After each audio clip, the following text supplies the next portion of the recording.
Nous allons parler du label Humanitude avec sa fondatrice, Annie Devivy, qui justement vient de publier un nouveau livre qui s'appelle Vieillir debout.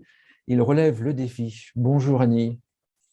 Bonjour à tous. Alors, je ne suis pas la fondatrice du label. Le label a été créé par une association, l'association des D'accord. professionnels des établissements et des services.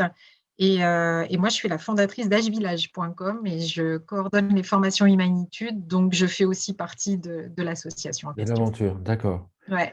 Euh, pourquoi avoir écrit ce deuxième livre? Alors, pourquoi? Parce que justement, le premier livre, c'était J'aide mon parent à vieillir debout.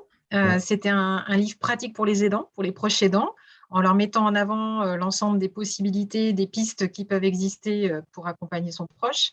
Et parmi les pistes, il y a le moment où on va peut-être devoir avoir besoin d'un établissement d'accueil pour personnes âgées quand la situation le demande. Et systématiquement, on m'a posé la question de comment on fait et quels sont les bons établissements, quels sont les établissements dans lesquels je pourrais avoir confiance, qui me rassurent, qui sont professionnels et qui vont bien prendre soin de mon proche. Et donc, chez agevillage.com, on raconte l'ensemble des pistes qu'il faut regarder quand on visite un établissement, quand on voit les différents contre-pouvoirs, ou en tout cas l'expression des ressources que peuvent avoir les habitants. Et sur la route, nous, de la rédaction des newsletters d'Age Village, on est tombé sur l'humanitude. On est tombé sur cette démarche qui a été inventée par des enseignants qui s'appellent Yves Gineste et Rosette Marescotti. Et ces enseignants d'éducation physique et sportive, envoyés dans le monde de la santé dans les années 80, se sont rendus compte des difficultés du monde de la santé, se sont rendus compte des pièges du soin lui-même, qui fait que par sa mise en œuvre du soin, eh bien, le lien entre la personne qui aide et celui qui est aidé, ça peut être cassé. Et donc, ils ont outillé l'ensemble des liens qui vont permettre à chacun des deux individus de pouvoir continuer d'être en relation debout jusqu'au bout. Concrètement, ils ont outillé tout ce qui va concerner l'accueil, la relation, l'entrée en relation et la mise en œuvre des soins techniques de manière à ce qu'on abaisse 83% des troubles du comportement. Donc, c'est quand même drôlement appréciable pour des professionnels qui sont en première ligne tous les jours et qui vont prendre soin de situations les plus critiques. Puisque si les aidants, si les personnes entrent dans ces établissements-là, c'est qu'ils ont des gros soucis de santé et ils ont besoin d'aide. D'accord. La formation, enfin, la méthode s'adresse principalement aux salariés des EHPAD, même des hôpitaux peut-être, pour mieux gérer dans leur tâche de tous les jours les résidents qui seraient un peu peut-être agressifs ou qui auraient des comportements un petit peu disruptifs, j'allais C'est dire. pour accompagner des gens qui ont 7-8 pathologies, des personnes qui ont notamment des pathologies neuroévolutives, donc à risque de troubles du comportement. Et nous, ce que l'humanitude montre, c'est les pièges. Et un des pièges, c'est cette notion d'agressivité. Si je m'approche de toi, Frédéric, si j'entre chez toi en tapant à la porte, mais en ouvrant la porte, en m'approchant de toi brutalement et en mettant un gant de toilette sur ta tête, tu vas réagir comment? Pas très bien. Voilà. Et en fait, on va dire, tiens, Frédéric Serrière est agressif. Et nous, Exactement. en fait, voilà. Et en fait, on démonte le système en disant, non, mais c'est peut-être D'accord. qu'ils sont défensifs. En fait, D'accord.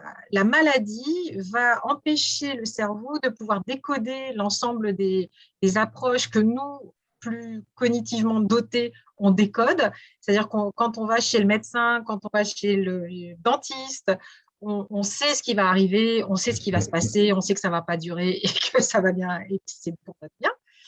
Mais quand on est atteint de ces maladies-là, on est des éponges, enfin, les personnes sont des éponges émotionnelles et elles absorbent l'ensemble de ce qui se passe, quoi, comme approche, comme technique, etc. Et l'humanitude, les auteurs de l'humanitude, ils ont professionnalisé des piliers qui nous caractérisent comme êtres humains pour nous reconnaître et nous lier entre êtres humains.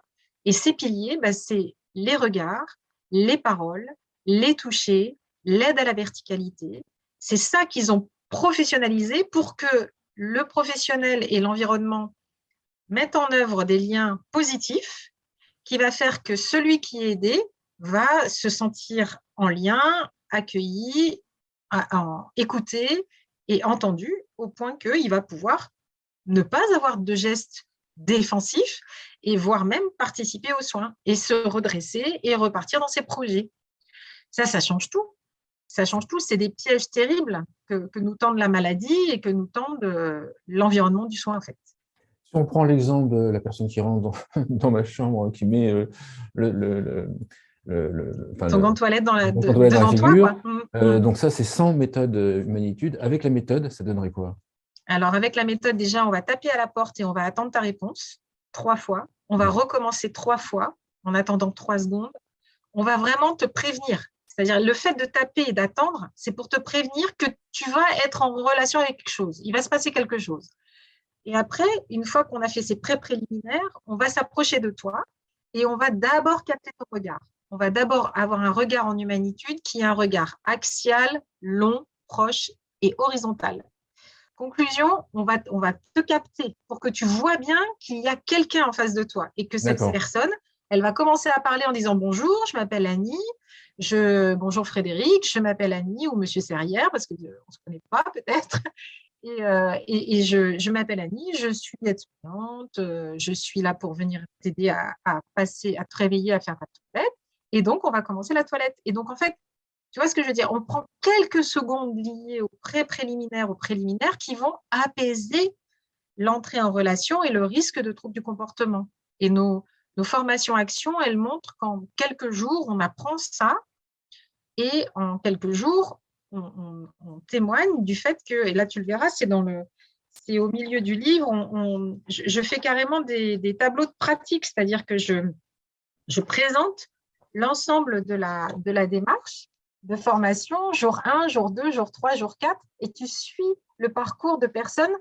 Je vais te donner la première personne, elle s'appelle Madame D, elle a 77 ans, elle a fait des AVC, elle a une hémiplégie et elle est institutionnalisée contre son gré pour violence du conjoint.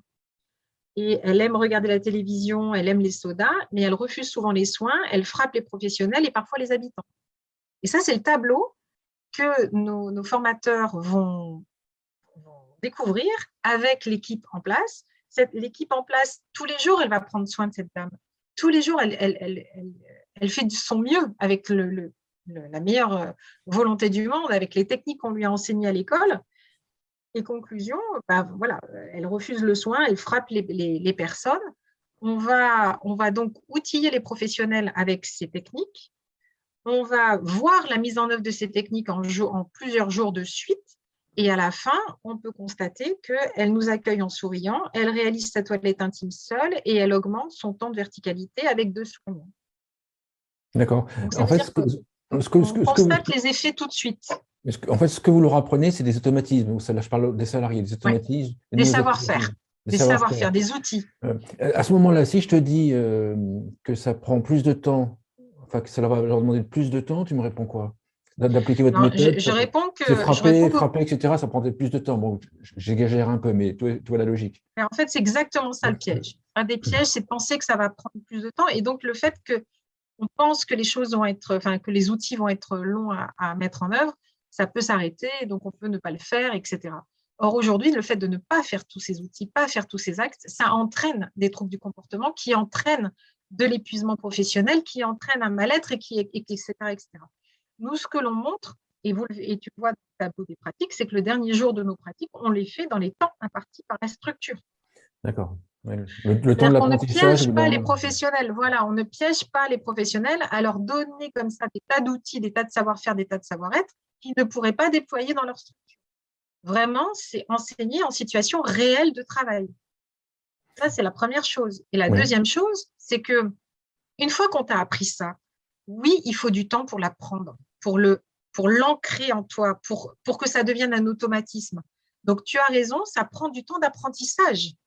Ça prend du temps de refaire des ateliers, d'avoir une équipe de direction avec toi qui est bien alignée avec toi pour t'aider à le faire et t'aider à t'observer, à t'évaluer régulièrement pour vérifier que tu les mets bien en œuvre, ces outils-là.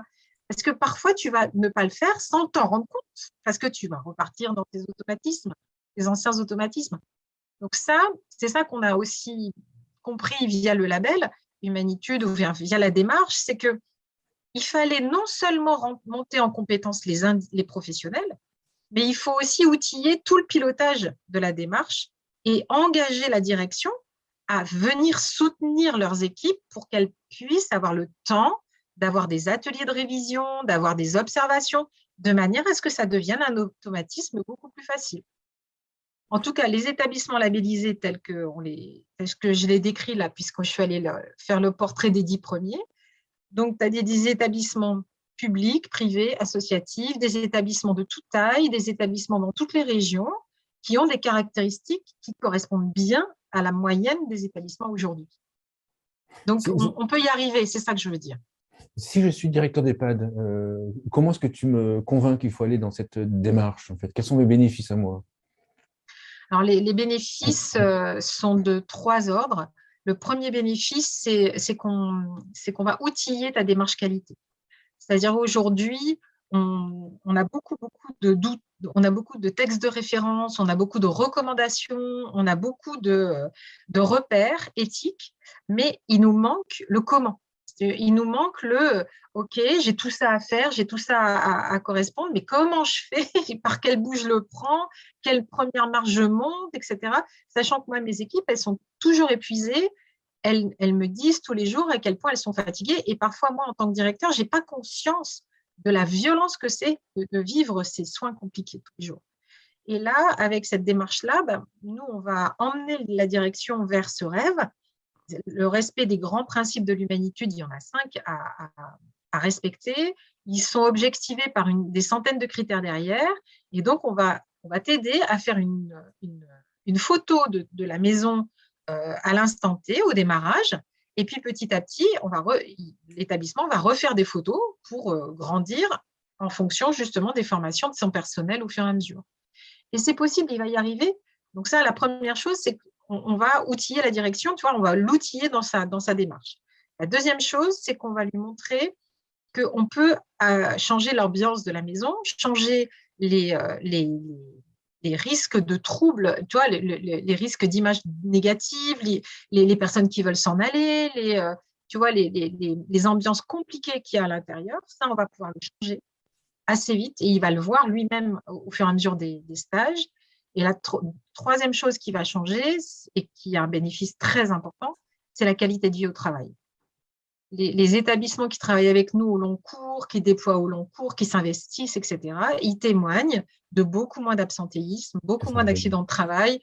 Avec le label Humanitude, il devient une marque employeur, c'est-à-dire que je suis labellisée Humanitude, ça veut dire que je me suis engagée dans cette démarche-là, que j'ai atteint ce niveau-là, parce qu'il faut voir que pour remplir tous les… Enfin, voilà, pour être labellisé, c'est costaud, quoi. En moyenne, les établissements, ils mettent 3-4 ans à atteindre ce niveau-là. Et une fois qu'ils l'ont, ils se mettent un point d'honneur à ne pas descendre, quoi. Et même quand il y a un Covid qui rentre, même quand il y a des vents contraires carabinés qui arrivent, comme la culture, elle est très ancrée, elle est très partagée, chacun se resserre les coudes et chacun repart au combat parce qu'on ne veut pas lâcher l'affaire et on veut être fier de ce qu'on fait. Est-ce que tu vas jusqu'à un bénéfice qui serait augmenter l'attractivité de l'EHPAD vis-à-vis des familles ou des futurs? Oui, absolument. Parce que je pense que ça va être un sujet avec un nombre absolument, tu as raison. Il n'y a plus de liste d'attente, donc il va y avoir besoin pour les EHPAD de faire un petit peu leur promo, entre guillemets. De valoriser leur métier, de valoriser le sens de leur métier.